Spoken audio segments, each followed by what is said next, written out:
Ellen White chegou à Austrália em dezembro de 1891. Durante a viagem, desde os Estados Unidos, ela recebeu várias visões, e também ao chegar. Algumas eram relacionadas com os operários da editora australiana. Ela escreveu num manuscrito o que havia visto. A maioria das instruções foram escritas para Nathaniel Falkhead, o tesoureiro da editora. Falkhead era um homem de negócios alto e enérgico com uma disposição generosa. Mas ao chegar a ser membro da Igreja Adventista do Sétimo Dia, ele também era um líder proeminente de várias sociedades secretas.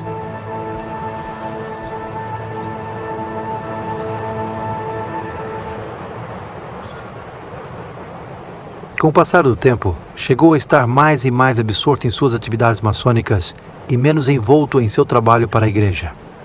Alguns de seus companheiros se preocuparam com sua decadência espiritual e insistiram que ele considerasse a direção de sua vida. Mas Falkhead rejeitou completamente essa sugestão.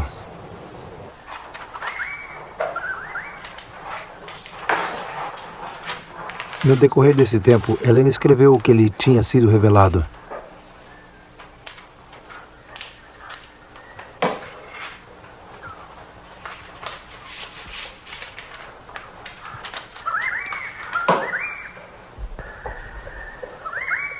Mas quando ela pensou em enviar a carta a Falkhead, pareceu que uma voz lhe falou e a conteve, pois os empregados da editora ainda não estavam preparados para receber essa mensagem.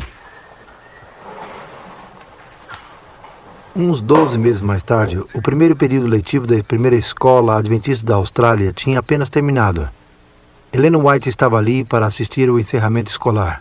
Depois da reunião, ela convidou Nathaniel Falkhead para que a visitasse. Quando ele chegou, ela começou a ler-lhe o manuscrito. Enquanto ela descrevia alguma das reuniões de ordem secreta, ela lhe fez lembrar do seu hábito de dar pequenas ofertas à igreja e grandes donativos à loja maçônica. Também contou-lhe que tinha ouvido como o tratava como reverendo mestre e advertiu-lhe que nenhum ser humano deveria ser tratado assim. Embora não atacou o sistema da loja maçônica em si, ela denotou quão difícil é para um cristão servir a dois mestres. Enquanto falava, ela fez um movimento com sua mão, que surpreendeu a Falkhead. A senhora sabe o que fez? Acaba de fazer um sinal secreto dos maçons. O sinal de um cavaleiro templário. No que continuaram conversando, ela fez outro movimento com sua mão. Subitamente, Falkhead adquiriu uma palidez mortífera. O sinal que ela tinha feito só era conhecido pela ordem mais alta dos maçons, um sinal que nenhuma mulher deveria conhecer. Durante as 2 horas seguintes, Falkhead lutou com sua consciência. Finalmente decidiu desligar-se das lojas maçônicas, o que conseguiu depois de um conflito. O senhor me deu a honra de falar-me através da senhora White. Ele apresentou meu caso a ela e chamou-me por meu nome. Por isso considerarei atentamente a instrução do senhor.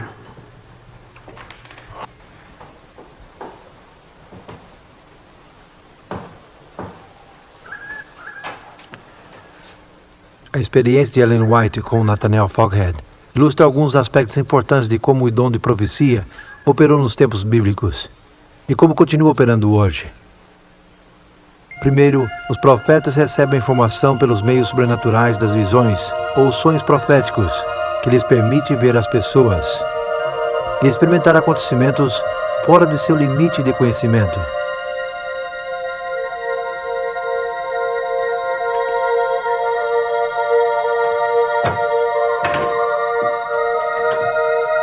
Logo, são ordenados a comunicar a mensagem do Senhor às pessoas concernentes. Ele ou ela, pois as mulheres também foram chamadas a ser profetas, têm que expor a mensagem em forma oral, escrita ou atuada. Essencialmente, o profeta é o porta-voz de Deus. É por isso que o dom de profecia é conhecido como o testemunho de Jesus. Isso não significa que Deus dita a mensagem ao profeta. Antes, o Espírito de Cristo satura a mente do profeta com pensamentos. Então o profeta escolhe as palavras para expressar os pensamentos recebidos durante a visão ou sonho. Isso também significa que a cultura, o nível de educação e a formação do escritor tem muito que ver na maneira como essas mensagens são comunicadas.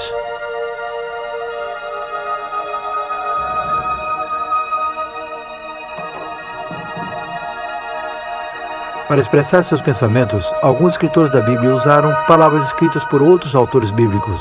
Alguns, como Lucas, escolheram passagens de fontes históricas não inspiradas.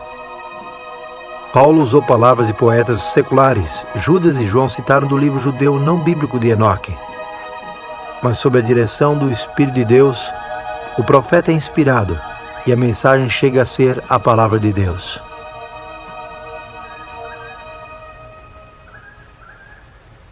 Também é óbvio notar que os testemunhos de alguns profetas não foram incluídos nos livros da Bíblia.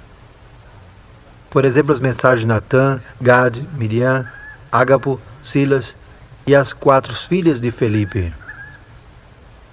Mas isso não faz com que as mensagens sejam insignificantes ou menos inspiradas. Simplesmente significa que eram de valor local e relativamente temporário. Os profetas também tiveram uma parte destacada na igreja do Novo Testamento. Segundo o livro de Atos, eles iniciaram o trabalho missionário da igreja. Escolheram as pessoas e mandaram a seus lugares respectivos. Em 1 Coríntios 14, Paulo diz que o dom de profecia fortalece a igreja, trazendo-lhe encorajamento e consolação.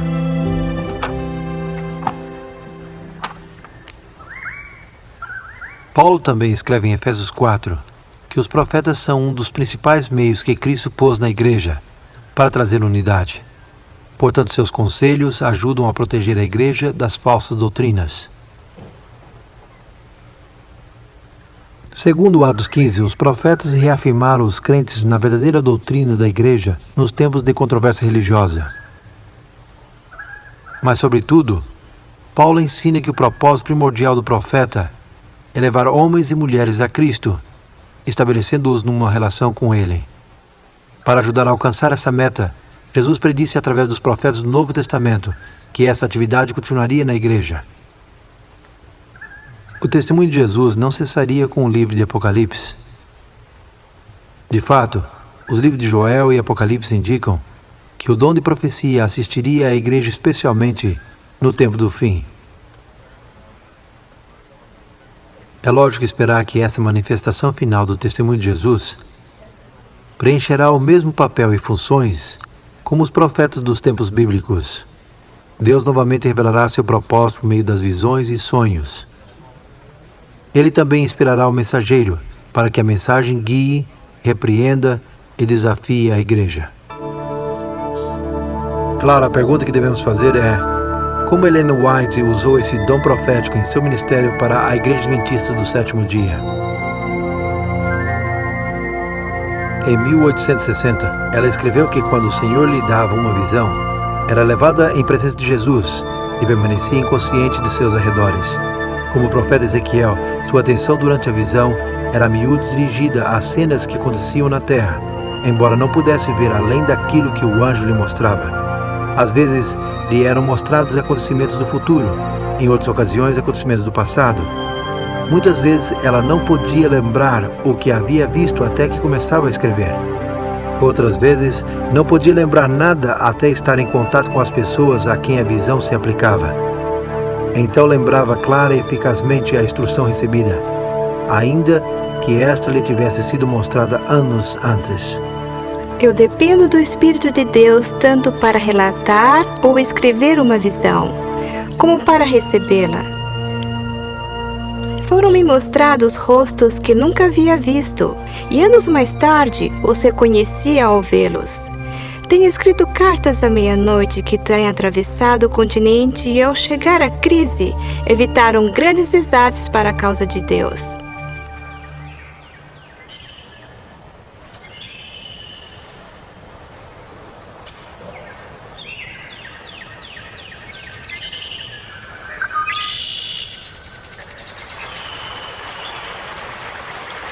Creio que não houve uma pior crise na Igreja Adventista durante os primeiros 60 anos de sua história que a ameaça do panteísmo. Os panteístas não creem que Deus é um grande ser pessoal, senão uma essência misteriosa, uma influência impessoal que impregna toda a natureza. Embora ele exista em todas as coisas, nas árvores, nas flores, no ar e nos animais, ele é tão impessoal como a gravitação ou os raios do sol.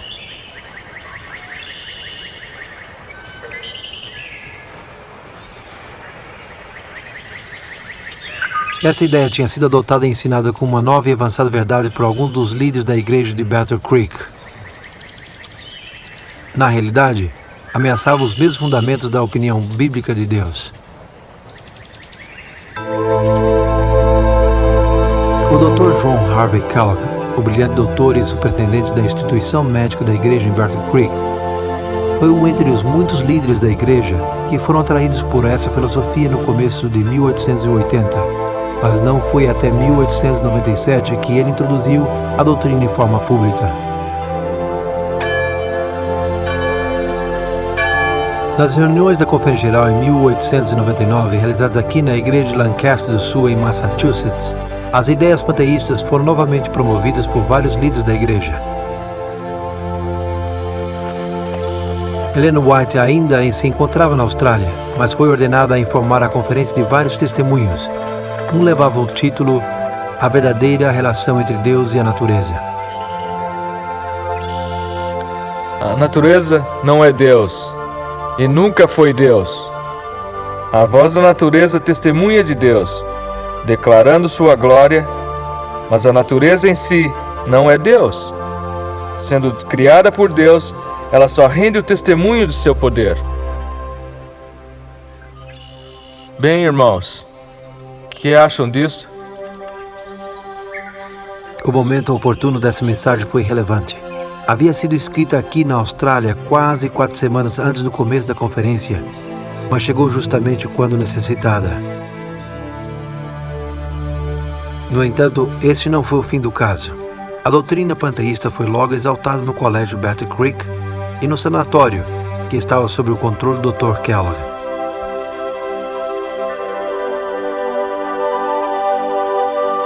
Em fevereiro de 1902, o enorme sanatório de Battle Creek foi destruído pelo fogo.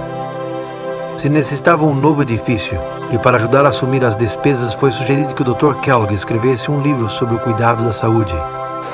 Todos os rendimentos das vendas seriam usados para ajudar a reconstruir o sanatório. Kellogg foi advertido para não incluir nenhuma ideia panteísta nele. Mas quando esse livro, O Templo Vivo, finalmente foi imprimido, foi claro para alguns, pelo menos, que ele não tinha prestado atenção ao conselho.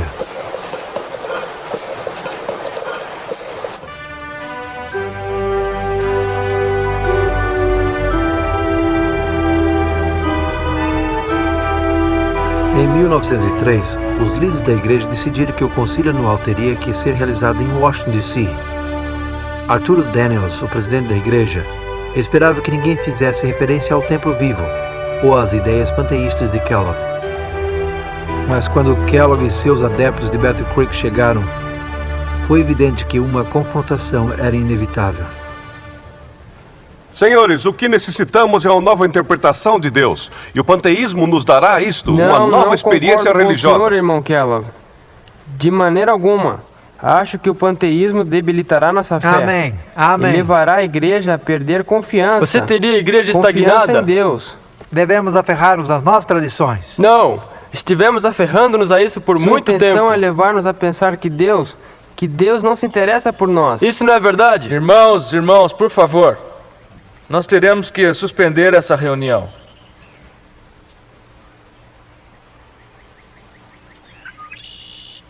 O pastor Daniels não se atreveu a pedir um voto pelo nervosismo. A igreja estava enfrentando uma crise. Mas o que fazer?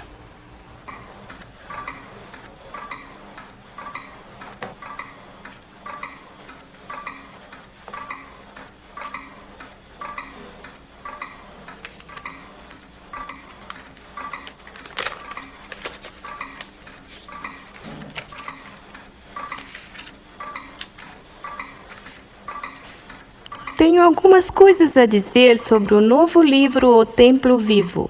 Tenha cuidado com o modo que vocês apoiam as opiniões desse livro com respeito à personalidade de Deus.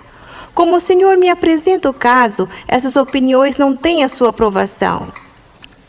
Imagino que o autor desse livro está no caminho falso e tem perdido de vista as verdades eminentes para esse tempo.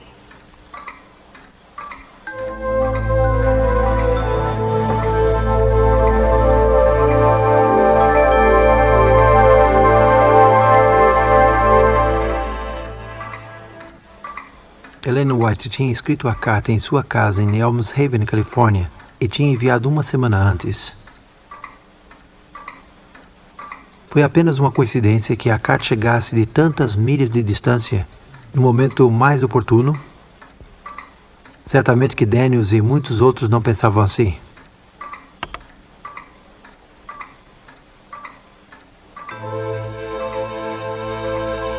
Nunca as mensagens de Deus foram tão necessárias como neste momento.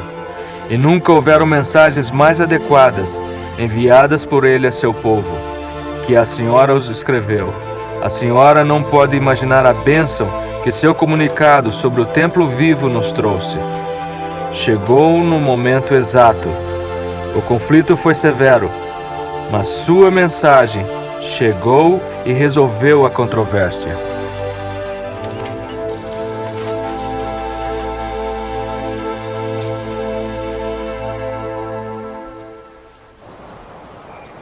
O Concílio de Washington não somente foi uma ameaça à organização ou à liderança, envolveu muito mais, pois a mesma interpretação do caráter e personalidade de Deus corria perigo.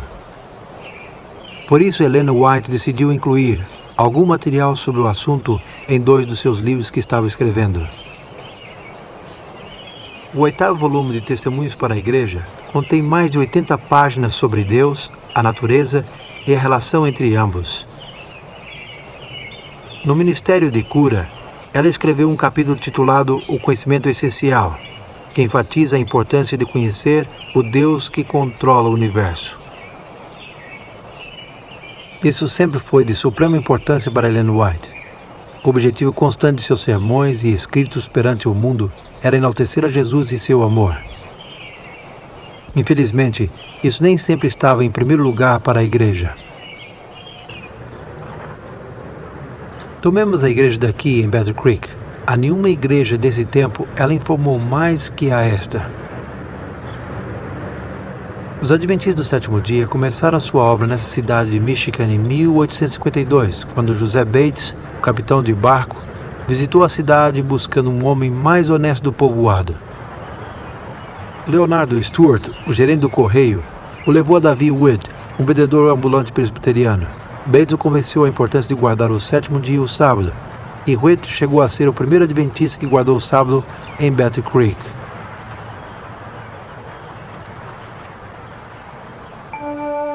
Em 1855, a obra de publicação da igreja se mudou de Rochester, Nova York, para Battle Creek, e logo se construiu esta pequena estrutura de madeira de 2 andares para alojar a prensa. Durante as seguintes décadas, o equipamento a vapor substituiu a pequena prensa manual, e a obra de publicação floresceu. Para servir à crescente membresia, se construiu uma série de pequenas igrejas de madeira em Battle Creek, cada uma maior que a primeira. Nesse segundo edifício, a jovem igreja decidiu nomear-se Adventista do Sétimo Dia, em 1860, e estabeleceu seu sistema de organização em 1863. Em 1866, em resposta a uma visão dada a Ellen White, a igreja abriu seu primeiro instituto de saúde, o Instituto Ocidental de Reforma Pró-Saúde, como foi chamado. Foi fundado numa antiga casa reformada em Battle Creek. Seu objetivo não era somente tratar as pessoas com remédios sensatos, mas também ensiná-las como cuidar-se para prevenir as doenças. Foram poucos os fundadores que acreditaram que em poucas décadas o Instituto seria reconhecido mundialmente sob a direção do dinâmico médico o Dr. João Kellogg. Em 1872, se iniciou a primeira escola adventista na cidade. Começou no pequeno edifício de 2 andares, que tinha alojado a obra de publicação. 7 anos mais tarde, se dedicou ao famoso Tabernáculo Daima, o quarto edifício da Igreja Adventista na cidade. Era de uma imponente estrutura de tijolos, com capacidade de 3.200 pessoas, e provia um lugar ideal para as reuniões da Conferência Geral. Em menos de 30 anos, Battle Creek chegou a ser a meca para os membros da igreja, pois oferecia educação, trabalho e oportunidades para o cuidado da saúde como nenhum outro lugar. Mas Ellen White reconheceu os sinais de perigo dessa centralização tão intensa. Surpreendentemente, suas advertências foram grandemente despercebidas nas seguintes décadas.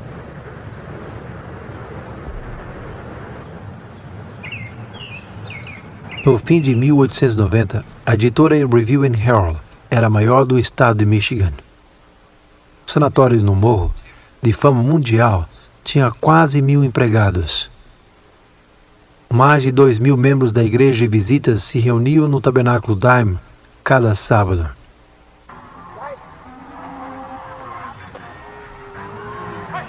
Mas desde a Austrália, onde Ellen White estava morando na década de 1890, ela insistiu que não fizesse mais planos de expansão.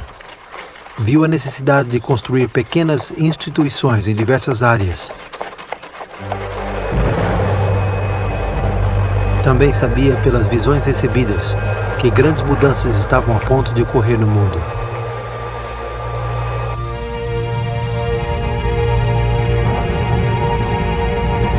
Em 1890, ela tinha escrito sobre os futuros conflitos por todos os lados, com o naufrágio de milhares de navios e a destruição de forças navais.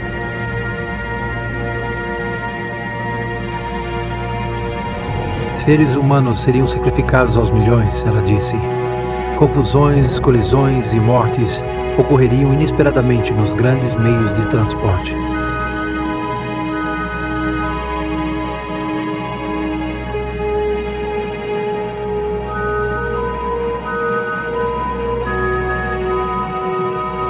Lembremos-nos que em 1890, uma guerra mundial era inconcebível. Os aviões e carros a gasolina nem tinham sido inventados, mas todas as suas palavras resultaram verdadeiras. 24 anos mais tarde, 10 milhões de pessoas morreram na Primeira Guerra Mundial e outras 40 milhões na Segunda Guerra Mundial. Desde então, têm ocorrido grandes perdas de vidas nos maiores meios de transporte. Na Conferência Geral em Battle Creek em 1901, alguns passos foram tomados para descentralizar a organização da igreja. No entanto, as advertências de Ellen White com respeito ao aumento da comercialização e sobre os salários injustos na editora, a maioria entraram em ouvidos surdos. Mas em novembro de 1901, se comunicou uma mensagem alarmante aos membros da junta da editora. Helena lhes fez lembrar que Deus estabeleceu a editora para publicar sua verdade, mas essa meta tinha sido esquecida com a busca de lucros comerciais. Então veio a advertência. Quase tenho temor de abrir a revista adventista, por medo de ver que Deus tenha purificado a editora com fogo. A menos que haja uma reforma, a calamidade virá sobre a editora e o mundo inteiro saberá por quê. E logo soube.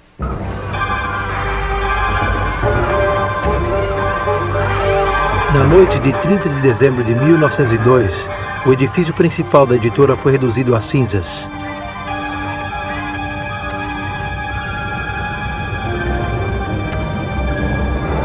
Isto ocorreu uns 10 meses depois que o famoso sanatório de Battle Creek tinha também sido destruído pelo fogo.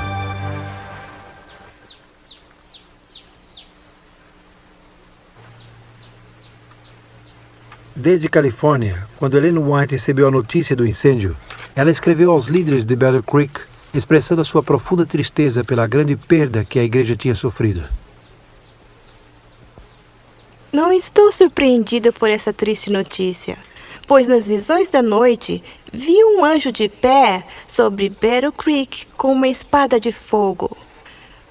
Uma vez, durante o dia, enquanto escrevia com a pena, perdi o conhecimento. E pareceu como que essa espada de fogo fosse primeiro numa direção e logo noutra. Uma catástrofe parecia seguir a outra, porque Deus tinha sido desonrado por homens que planejaram exaltar a si mesmos. Nos meses seguintes, a igreja teve a oportunidade de pensar seriamente nos desastrosos incêndios em suas causas. Rapidamente, os líderes editoriais tomaram a decisão de nunca mais publicar trabalhos comerciais e também de mudar as oficinas centrais da igreja de Battle Creek para Washington, D.C.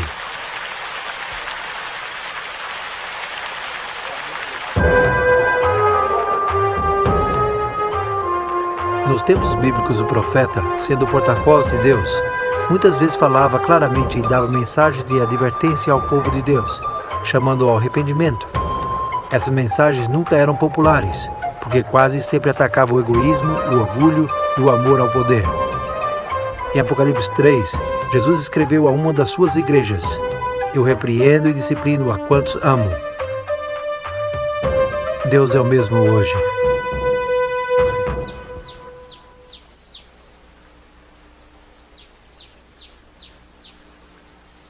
Através de Ellen White, sua mensageira moderna, Deus também advertiu e apelou não somente aos líderes ao arrependimento, mas também os indivíduos.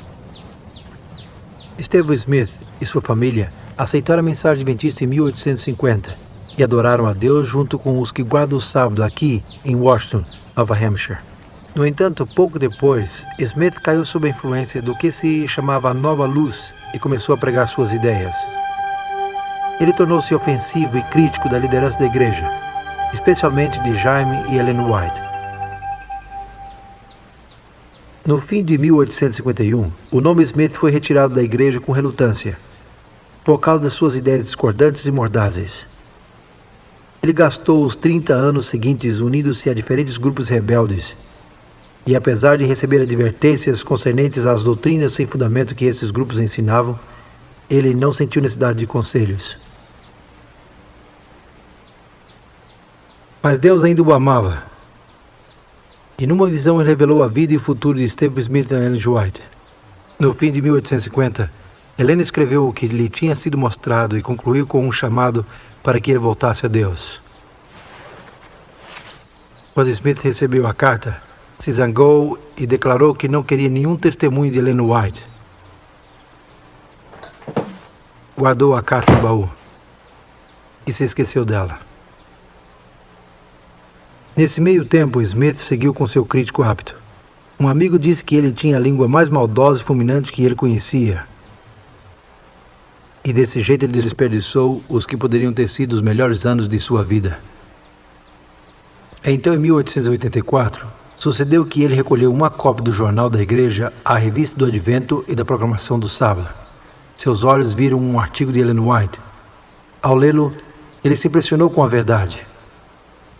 Com o passar das semanas, continuou lendo a revista, e a sua família e amigos notaram uma mudança gradual em suas atitudes, mordazes e desagradáveis para com a igreja e seus líderes.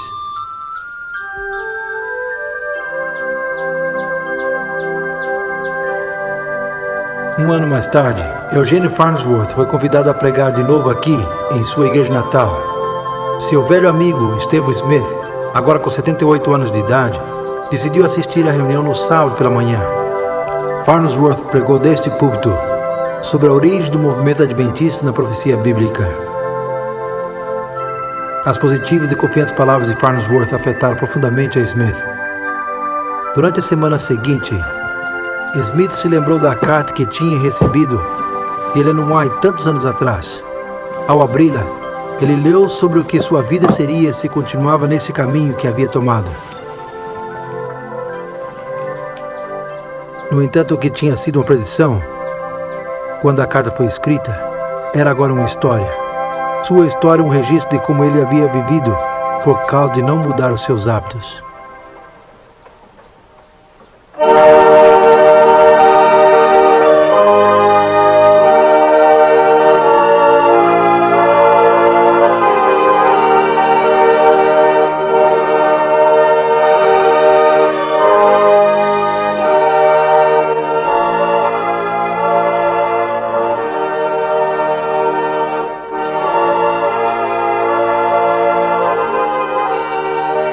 Smith regressou à igreja de Washington no sábado seguinte.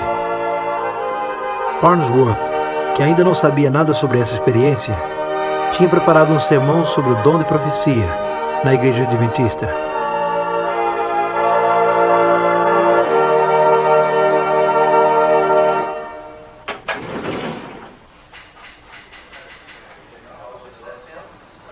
Esta carta foi escrita pelo Eugênio Farnsworth a Ellen G. White, no dia 15 de julho de 1885, pouco tempo depois de ele pregar seu sermão na igreja de Washington.